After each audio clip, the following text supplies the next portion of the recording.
with all the big calls on all those big races. Yes, welcome back. It's time for another What a Shout. Myself, Dave Orton, delighted to be back in the seat with you. Filmed somewhere in the capital on a Friday morning, the Racing Post flagship feature weekend show with our sponsors Bet365. You'll notice I am on my lonesome in the studio.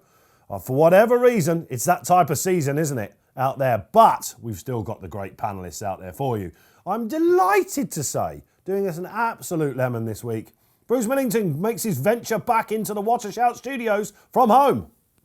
Good to be back, Dave. How are you? Absolutely fantastic. Now, we love this, Bruce, seeing inside people's homes, the viewers who join us, they'll be like having a little glimpse. What can I see in the background there? Is that one of your prime editions? Is that the best front page you've ever done as editor? No, it's not. No, whenever anyone leaves a particular role at the Racing Post, we always do a kind of commemorative front page for them, and that one's mine. And the main headline there is a play on my hatred of the word momentum. So it's very funny. They've dug me out a few times, but no, it's a nice one. So that very much pride of place on the wall in the office. And Pat Cooney, now he's not at home. When you know what Pat's like, he likes to show off with his pictures of Dettori and all that sort of thing, all these prizes that he gives over. But you will be giving prizes this weekend, Pat, because up at Wetherby, it's your company's big weekend. Absolutely, Dave. We sponsor both Friday and Saturday. And yes, I'm staying in a place called Spofford. Apologies to the locals if I've got the name wrong, but in Harrogate, about 5 miles from the track. So a home tie for me this time around. And as I speak at the moment, the rain has stopped. So I don't expect too much more. So it won't be extremely testing, but hopefully the word soft will be in the going description. Are you sharing your room with a colleague? It looks like you're in the wardrobe or something, Pat. Let's stick with Bruce then. So Bruce, I'm not in the penthouse suite for a change. No, yeah, you've never been in the penthouse suite. Let's face it, Pat. Bruce, I want to just stick with you quickly. It's this time of year, isn't it now? The rain, I spoke to you just before we came on, Bruce. You said it's wild outside. The rain has arrived. The jumps trainers cannot moan. When do you switch from the flat, Champions Day? Is it after that? Are you a traditionalist? Not till the November Open meeting. When do you switch? Do you switch? I prefer jumps racing, but that's not to such a huge degree that, I can't wait. But I guess it's a kind of gradual thing, isn't it? You have that Chepstow meeting and that kind of gets you going. And then, you've got Wetherby this weekend and Ascot. So I suppose over the course of about 3 weeks, you go firmly from flat mode to jumps mode. And I find this the most exciting time of year because you've got all the key issues on the flat being decided. And then, just that real excitement. The jumps, stable tours and Racing Post, that brilliant big jump off supplement they did, it really does get you in the mood. And I think there's so much to look forward to for this jump season. And I think we'll learn a lot of really important clues over this weekend. There's a lot of big names out. Can't wait to see what happens. Yeah, the clocks go back, of course, don't they, this weekend? And we start those early starts then. You literally get out of bed, don't you, with your hangover. You have your breakfast in the morning and they're running at Carlisle on a Sunday. Let's have a look exactly what we've got coming up for you on this week's show. Right, it's an absolute preview fest for you. We'll be looking at the very best races from both sides of the Irish Sea. Of course, we've got that wonderful meeting at Down Royal to have a little look at. We'll get the boys' views on all the big races there. We'll be joined by Lucinda Russell, Scottish Grand National, Aintree Grand National, Cheltenham Festival Grand National winning trainer. She's got a host of runners this weekend, including some stable stars out. And of course, those very all-important weekend winners.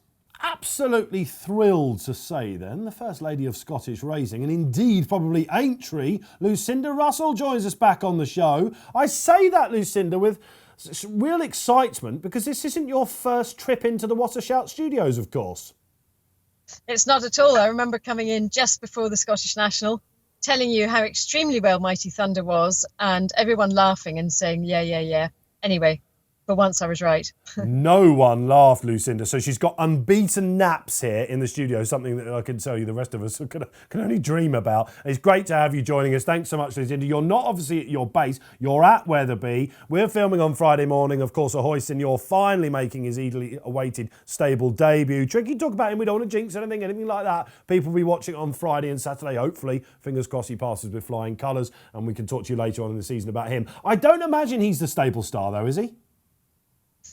It probably is in my eyes, but we've got plenty of really nice horses, and I think that's been the sort of highlight of our season at the moment, is the fact that we've got some nice horses coming through. You've had a really good week as well, haven't you? Listen, I'm butting in here, but we've got to get this in. You're quite modest about it. But your last two runners have won. You had a winner earlier in the week as well. 11 up for the season. Already over 100 grand prize money. Life is good. I know, it's been amazing. And actually, we've had two runners on the all-weather, and they both won as well. So we must be doing something. It's just gone mad. I'd like it to continue, please. Well, absolutely. And there you are at Wetherby where the sun shines. All right, OK. Well, let's talk about Mighty Thunder tomorrow then in the Charlie Hall Chase. Interesting he runs here, Lucinda. He usually needs his first run, doesn't he? This is the Scottish National winner, of course. And he's such a game horse. And I'm not blowing smoke there, Lucinda. If he continues as he did last season, you're in for a really exciting ride. And I'm assuming, touch wood, all fingers lead back for another tilt at the National? Yes, I think whether we go to the Scottish National or the Aintree National, I'm not really too sure. But you're absolutely right. He quite often needs his very first run. So we took him to Ayr Racecourse to try and negate that thing. And so he comes here on the back of a racecourse gallop. It's going to be a very tough race. I mean, I know it's, I see he's quite a long price, and I can understand that. And really, today is about the first run of the season and see how we get on. It's still a mile too short of his optimum. And hopefully, if he passes this test, all fingers crossed, then he'll go on to the Beecher Chase and see how he gets on around the Aintree fences. Oh, that's going to be a sight to see, isn't it? So, OK, absolutely. He's in these deep waters now, isn't he? What is it about his constitution, Lucinda? I mean, in the Scottish National, when you came on and quite rightly got that out the way, told us he would win, and he did. It was a right old gamble into 8-1 as well. He looked like he was cooked, didn't he? All the way down the home straight. He kept finding, he refused to go down. Anyone that backed him, just absolute adoration for this chap. Yeah, I think there was a lot of shouting and screaming going on in Kinross, that's for sure. But he's a horse that races he's very relaxed. And he races in a very relaxed manner through the race. And funny, Skew and I were just talking about it, we don't have to give Derek orders anymore. But really, it's a case of wherever he jumps off, not to panic. And if he's out the back, it really doesn't matter. He's just a horse that gets into his stride, gets into his rhythm, and he does tend to stay on. So that's what we'll be looking for tomorrow. It was about time the Scottish National went back to Scotland, of course. What's your views, Lucinda? Just interestingly, this is off script, but what are your views about the moving of the race this year? Or this season, I should say. To being closer to the National, you mean? Yes. Yeah, it's a bit awkward. I mean, I think the only thing is we just have to make sure that the ground's not going to get too firm. So I don't mind it being a little bit sooner. I'm not sure. Red Run was a spectacular horse and managed to do both of them. I'm not too sure that there are very many horses. It tends to be horses that have fallen at the first that then go on and run in the Scottish National. I don't think people really aim to run in both races. It's more of a sort of, it happens that way. So I don't think it matters too much. It's quite close to it. There's a few people pro and against it at the moment, and people don't like change, do they? But it was interesting at the top of the show. I said to you, I assume all roads lead to Aintree. But of course, if you've got the defending Scottish National champion, it must be very tempting to go back and then have a look at Aintree as well. We'll see how he gets on, but fingers crossed he comes through this weekend. We can't wait to see him back. You've got plenty of runners, of course, on the weekend, Lucinda. Shall we have a little chat about them? Yeah, we seem to have a very, very busy time coming up, and our stress levels are pretty high, that's for sure. All right, OK, so I've got my phone here because Lucinda actually did have something like 17 blanket injuries over the weekend. Let's go through them and see if we can get a line for the great trainer. Song of the Lark tomorrow at Musselburgh in the 1 o'clock. This chap looks like he's a winner waiting to happen. Yeah, we really, really like him at home, and we ran him in a bumper. We're very excited about it, and he just ran terribly. Found out that he had atrial fibrillation afterwards, so we've sort of sorted that out. It's really a fact-finding mission tomorrow. He is the sort of horse that will probably need further in time, but we just thought we'd start off over 2 miles. His owner, Jerry McGladry, adores Musselburgh Racecourse. They look after him very, very well. So his first Novice Hurdle is going to be at Musselburgh. OK, yeah, he's interesting. He's one of those unexposed types coming back off a break that people will be absolutely looking for the market to latch onto. So that's at 1 o'clock. Sticking at Musselburgh, Boys on Tour. Now, this guy has got a great chance. Clear second at Kelso, Daylight behind him. Yeah, he's an absolute cracking little horse. Normally runs around Perth and Musselburgh. Likes to go right-handed. It's the first time he'd really run a good race round, going left-handed at Kelso. Delighted to have him back to Musselburgh. He's on a really good mark. He has his little issues. Actually, through the summer, he had a sore eye, which is a bit odd, but that caused him a bit of pain. So we had to be kind to him then. But he's in great form, and I think you're right. I think he's probably a good chance at Musselburgh. Sticking at Musselburgh then, you've got another Thunder, and there's, of course, some mighty colours. Aurora Thunder, how's she doing? Is she ready to fire now this season? Yeah, we tried her over fences at Kelso, and she's a very brave filly. She just didn't really quite take to them. So we can always go back to that later. But we thought that this hurdle it's a very valuable hurdle. She'll love the 3 miles around Musselburgh, and she's run very well at the track before. So I think she's got quite a nice chance. Okay, and sticking there in the 2:38, you're trying to go through the card at Musselburgh, so this is why I've got my phone out, Lucinda, for this. You've got El Mono, a horse that looks handicapped about right over hurdles, but when it comes to fences, there's definitely a race there, and the mark looks good, back over chasing tomorrow. Yeah, he hasn't quite fired this season. Looked to get back. He had a bad pelvic injury a year or so ago, and it's taken him a little bit of time to get back into the swing of things, but he loves it round Musselburgh. I'd say he's probably more of an each way bet, but he's a nice horse, and Musselburgh's his track. And it will be an award for perseverance in the 3:13 if Gemologist finally gets it. Surely there's a race for this chap, Lucinda. Will it be tomorrow at Musselburgh? It's funny. She's so genuine, tries so hard, gets outpaced through the race, and then stays on. And you're absolutely right. She absolutely deserves to win a race. 2 miles, she'll get outpaced again, but hopefully she will stay on. But I think you're right. She deserves to win. She's owned by the Musselburgh Lunch Club. You can imagine they have great lunches at Musselburgh. So fingers crossed tomorrow's the day. I see she's got an entry next week as well, which often tells you the trainers are ready for that first prize to come rolling in. And Wetherby, of course, let's have a look down. You've got Cowboy, haven't you, in the 120 before the main attraction of Mighty Thunder struts his stuff again in the Charlie Hall. What about this chap coming back onto the track? Yeah, he's okay. He ran in France, loves his chasing. The trick is 2 miles for soft ground and chasing. Just depends how soft the ground is. If they get a lot of rain beforehand and it goes soft, he's at the bottom of the handicap. He's got a fairly nice weight, and I think he could run again, probably an each way bet. But it's really setting him up. He's got a nice race coming up at Newcastle after this. Okay, I like that. All right, so we're going through the card at Musselburgh. We've got a couple of chances at Wetherby as well. You never know. What's your best one for Saturday? Now, no pressure, Lucinda, but could this be nap time? You're going for 2 from 2. Well, I'm going to let my heart rule my head, and I'm going to go for Aurora Thunder in the 3 mile handicap hurdle. I think she's a lovely filly. She's very tenacious, and she's the one that I would be putting my nap on again. 2:03. We will get the graphics up and running. Well, Lucinda, it's a long season ahead. We're going to see plenty of you. We'd love to have you back on, maybe even around Beecher time. Send our best to Skoo as well. He's out there riding the track, is he, at the moment? And probably without a horse going round. You know what he's like? He's definitely walking the track, just checking it out. We take a lot of time over this sort of things, and he's out there in the digging his heel in. Yeah, he's very good at that, no doubt. Yeah, we love Skoo and all the best to him. All the best to the team then for the season ahead. Lucinda Russell, what a pleasure it's been to have you back on. All the very best. Thank you. Let's go to Wetherby for the first of 5 big race previews. It is the Bet365 Yorkshire Hurdle, 3 miles, Pat Cooney, and you've got a poster boy coming back out. Yeah, absolutely. Paisley Park is our favourite. And I was at Kempton a couple of Sundays ago and I bumped into Emma Lavelle, asked how the horse was and what plans she had for him. And she said, I think I might start him off in your race at Wetherby. That was 2 weeks ago. So very much part of the plan to come here for Paisley Park. And great to have him, of course. He has a P for pulled up before his name, but his overall body of work makes for super reading. Now, in terms of prices, he has been relatively uneasy in the market. He has got that £6 penalty to give away. And the ground might not be as testing as he likes it. I don't think he wants it too heavy, but he doesn't want it too fast. So you've got a combination of a pulled up, giving weight away. Maybe the ground isn't perfect for him, but she seemed very happy with his progress over the winter, and it's all systems go. He's the class horse of the race by far, isn't he?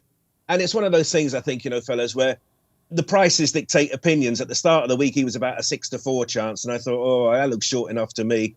I could see him being around about 2-1 because there has been good money for Thomas Darby in the race, and I get that. He's only been out the frame once in his life, and that was unlucky as well. So you get the feeling people are looking to take him on, but at around about 2-1, I think that becomes a bet at some point. But I'm going to oppose him and go for Thomas Darby receiving the weight, and I think he's quite unexposed at this trip. Yeah, of course, it was the Aintree run, wasn't it, which put him in the picture and gives him those top staying lines. No Time Hill, of course, in this. Bruce, how are you looking at the race? The more that Bet365 push him out, the more I'm interested as well in the Paisley. Well, it's funny because I thought Pat was well on his way to making a concrete case for Paisley Park, and I was going to say, yes, I agree with him. And then at last minute, he hopped off onto Thomas Darby. So I'll take what he was 90% of what he was saying. I will add that Paisley Park is decent first time up. His record's good. So, and you know, the drift out to 2-1 is fine. Master Tommy Tucker's the interesting one here, isn't he? Is it an act of genius or an act of not desperation, maybe, but, you know, a bit of a stab in the dark by Nicholls to stick him back over hurdles? He's short enough for me. I mean, I think the bookies are pricing up the Nicholls factor there. So to an extent, I think that helps.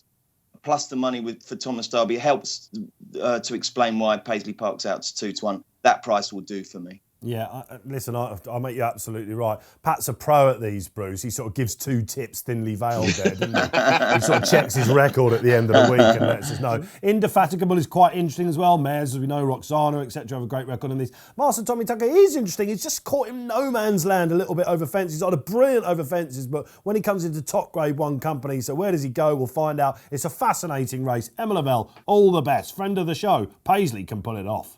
2:40 at Ascot. Let's go to the Berkshire Track Show. It's one of these great meetings at Ascot this weekend where the rain has arrived, the bumpers sizzling hot, 6 of them fancied in it. The novice hurdles are sizzling as well. They're all out to play, but we have got some great handicaps, including this Burn Group handicap. Pat, it's 2 miles. It's going to be fast and furious up front. And the favourite with you at the moment, Gary Moore's runner, he just likes to tear off, doesn't he? Yeah, absolutely. He goes by the name of Editor de Gite, and the colours will be very familiar. Sir de Grugy, who was pretty rapid himself over 2 miles. And he came of age in his last 2 runs last season, didn't he? But the handicapper was there both days. I think he went up 6 and 7, respectively. He's now on 140, but he's got that progressive profile. I think he's sure to be favourite, sure to run a big race. But as you touched on, there won't be any hiding place up front. They're going to go pretty fast throughout. An interesting one that we have laid anti-post is number 7, Frero Bambo. I just think when it comes to handicaps, Ascot on a Saturday, you always tend to lay the Venetia Williams horses, and this one's got another quite progressive profile as well. That's one to consider. But you can make a case out for a few of these, but I do like Editor de Gite. And I think maybe the handicapper, you know, he's just about right, but this horse can keep improving, and he's solid enough in the market. So Editor de Gite, for me, a worthy favourite. Just hanging on the line there to see if he threw another couple in, but no. Okay, we'll sticking with the Fav this time. Bruce, this is one of these races, wasn't it? When we get a Gary Moore horse, we know what he's going to do. So this is, it says what it does on the tin sort of race, isn't it? Are you thinking a pace collapse, or will this hang on? You wouldn't put anyone off the favourite. I mean, on that Aintree run, he's beaten Sully Doc AA, or however you pronounce it, and is better off for that win. So he's got that one's number, you'd think. Against that, it is a difficult track to front run, I think. And I was taken with a horse who's not exposed, but is consistent, and that's David Pipe's horse, Amon and Knock. I wouldn't like to be commentating on this because there are a lot of unpronounceables here, I've got to tell you that.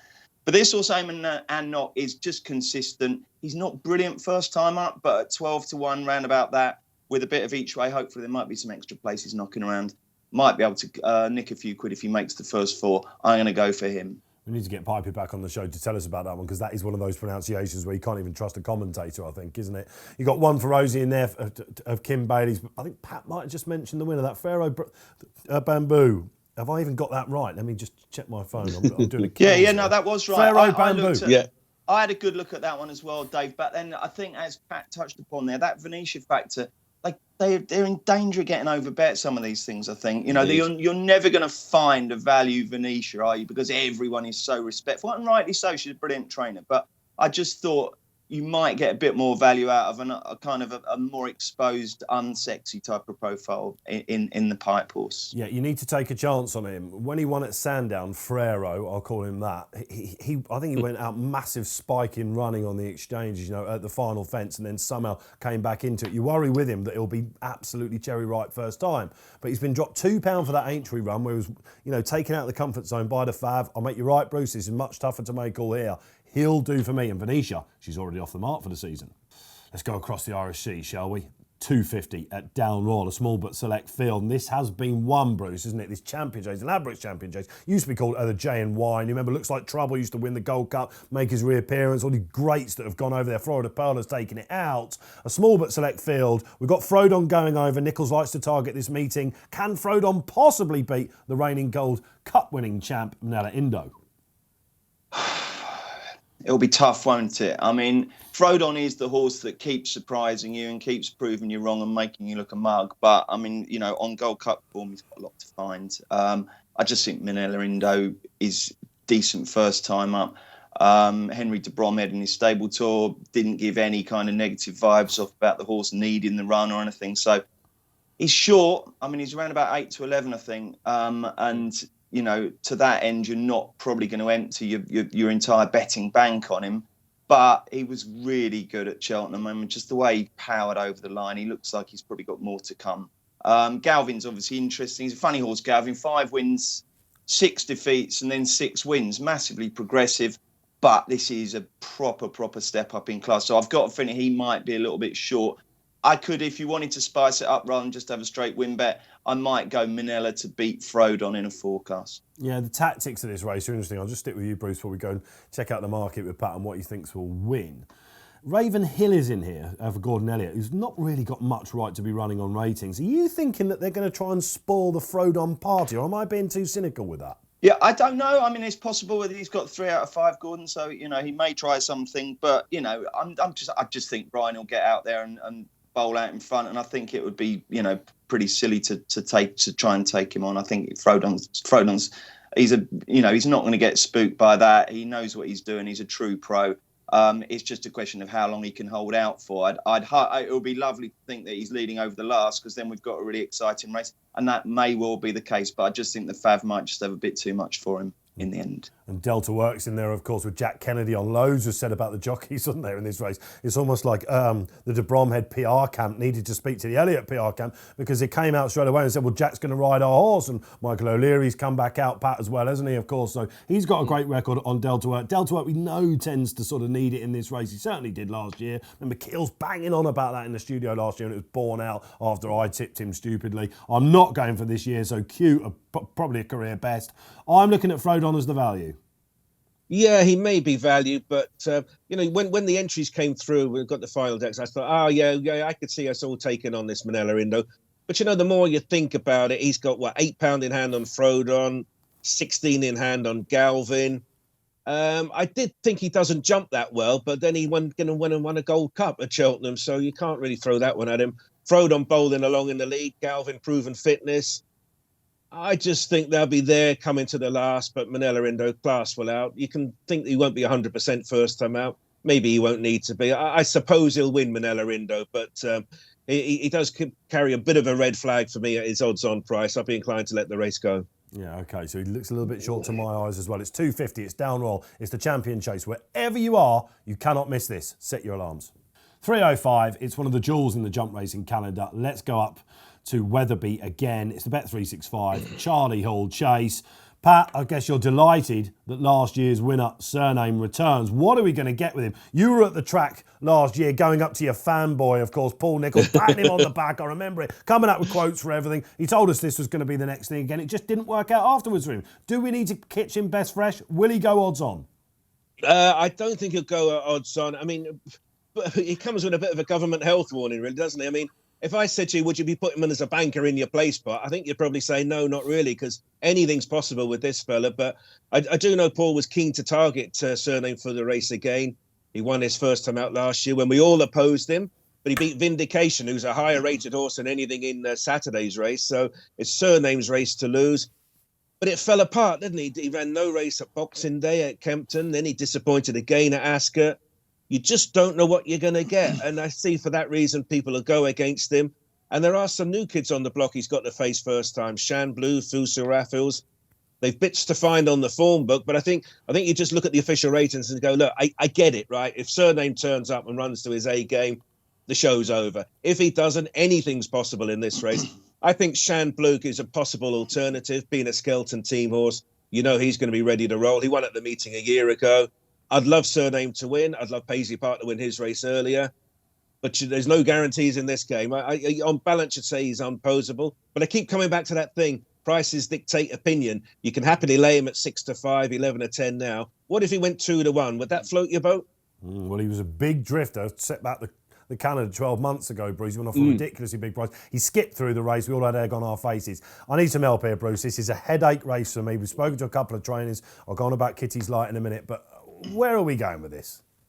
Well, I mean, to be honest, if you wanted to pass and just sit and watch and let this one through to the wicketkeeper, I wouldn't blame you at all. It's such a difficult puzzle because you just do. I mean, Surname is one of the most erratic horses in training. You know, on his day, he's not far short of world class, and when he's bad, he's worse than average. And we don't know what we're going to get. As you say, won last year when it was supposed not to be his conditions, but he did it well. And, you know, there's nothing of that quality this year. So I think if you oppose him, you have to do so in the knowledge that he may be on his best day, in which case you've done your money. The 7 runners doesn't help because it would be nice to have a little cushion with some each way if you wanted to take him on. I am going to take him on. I'm going to back Fusel Raffles. I think that run at Newton Abbot behind Brave Man's Game will turn out to look very good at the end of the season. He was good in the Marsh. I know he flopped next time after that, but I think Fusel Raffles is a decent price. I'm not a big fan of Shambler. I'm a big fan of the horse. He's a fantastic jumper. He's game, but I just think towards the end of last season, he found his level, and I think that level is a little bit below here.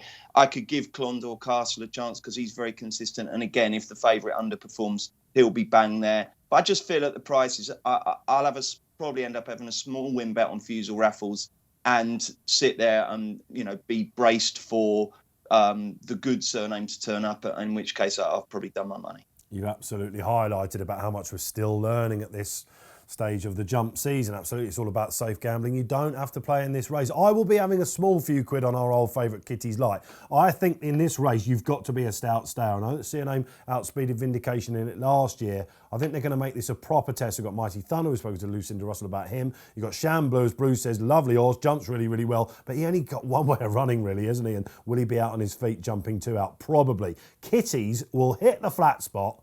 Plenty to find at the weights, but the fact they're running here, and Christian Williams is bullish. He always is about this horse, but bought for £5,000, this little freak of a horse that just never knows when he's beaten. He'll be running on at the end. Maybe he's one for the forecasters. I'll be having a bit of fun. Surname, what are we going to get? Let us know below.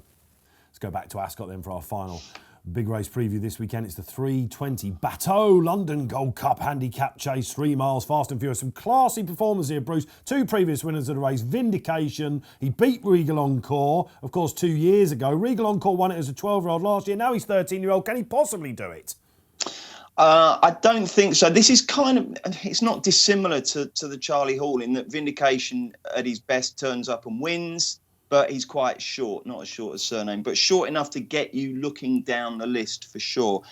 Do you know, I wanted to make a case for Real Steel because I still remember it's only 18 months ago that he was beaten 7 lengths in the Gold Cup at Cheltenham. But since then, obviously, he's gone to Paul Nicholls. It hasn't worked out. His reappearance at Chepstow, unfortunately, was just too discouraging for me to give him a chance here. I am, however, going to go with a horse who is similarly out of form or ended last season out of form, and that's Jerry's Back. If we go back 3 years, Dave, to a novice chase, I think it was back at Ascot, he's got beat, I think, a couple of lengths by Vindication off levels. He gets £20 now. Now there's a reason for that, and that is that Vindication's progressed and Jerry's Back hasn't. And Philip Hobbs said in his Racing Post Stable Tour this week that he is disappointing, but they're going to keep plugging on. This is a small each way bet on Jerry's Back in the hope that at his best he is capable of contending here, and you might just nick a double figure price. There's a couple of grenades in this race, aren't there? You've mentioned them, absolutely. That, you know, very much so Real Still. If you're lucky enough to speak to Nicholls about this chap, he keeps you with the faith of this horse. Because one day when it all clicks, he will absolutely do it. And he thinks that he's better going right-handed. Then you talk about Jerry's Back, and you're thinking that Dasher Trasher form on his best. The problem is, if something gets him out of his comfort zone, he tends to hit that flat spot. He's a horse that needs to come into it. If he gets into a rhythm, he could absolutely tell him a new one in this. Vindication for me, it's unoriginal, but he's £4 higher than when he won it 2 years ago. He's good fresh, as we saw in the Charlie Hall, that Surname form. He'll do for me. There's a couple of horses in there, though, Pat, as well, aren't there, called John B.B., if that's how we pronounce him. There are dangers lurking. One More Flurry, for example. How are you playing?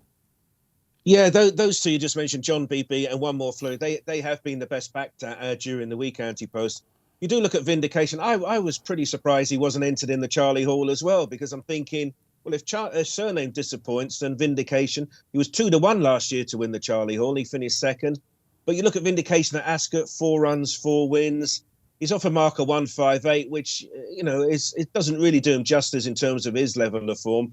But like that, you can maybe see, well, I get it. He could run very well and win, but there's others to fancy in the race.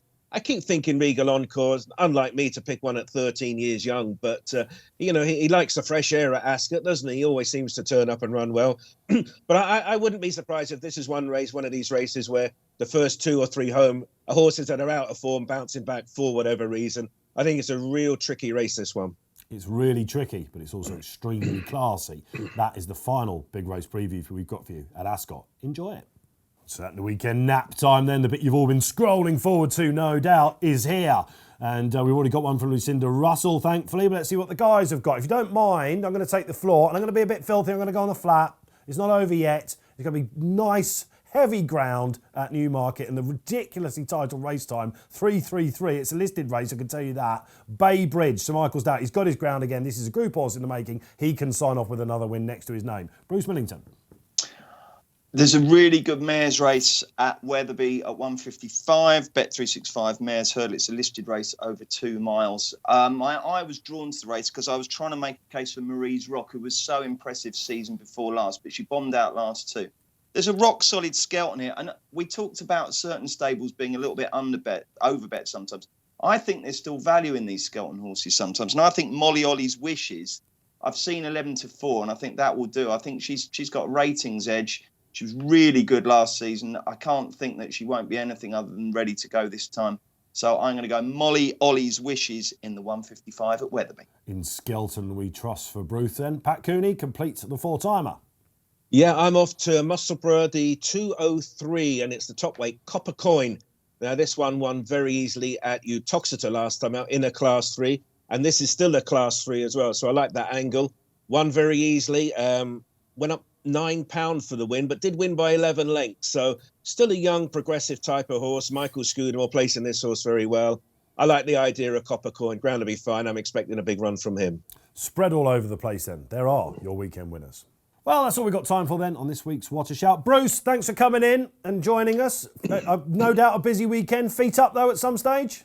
Feet up all weekend in front of the TV, watching the racing and hopefully getting some clues and maybe even opening up my anti-post book for Cheltenham. I haven't had one yet, but I'm sure I'll see something that I latch onto this weekend. Really looking forward to it. Ooh, great stuff. And to have Bruce Millington with us. Great to have Pat Cooney. You can get out the cupboard now, Pat, and go and enjoy the day's sport. Yes, 2 days at Wetherby awaits. Looking forward to bumping into old friends. Lucinda Russell, I'm sure she'll be there for the 2 days and so forth. And love coming up to Yorkshire. I'm a Yorkshireman at heart, I think, even though I only come every once a year. Yeah, very jealous of Pat. Absolutely. Good luck if you're going to Down Royal as well. What a pleasure that will be. Great to have you with us. Don't forget, you can download the free Must Have Racing Post app. You can do it on the App Store, the Google Play Store. Safe gambling. That's what it's all about, please, this weekend. For myself, Dave Orton, there's loads of sport out there. Enjoy it.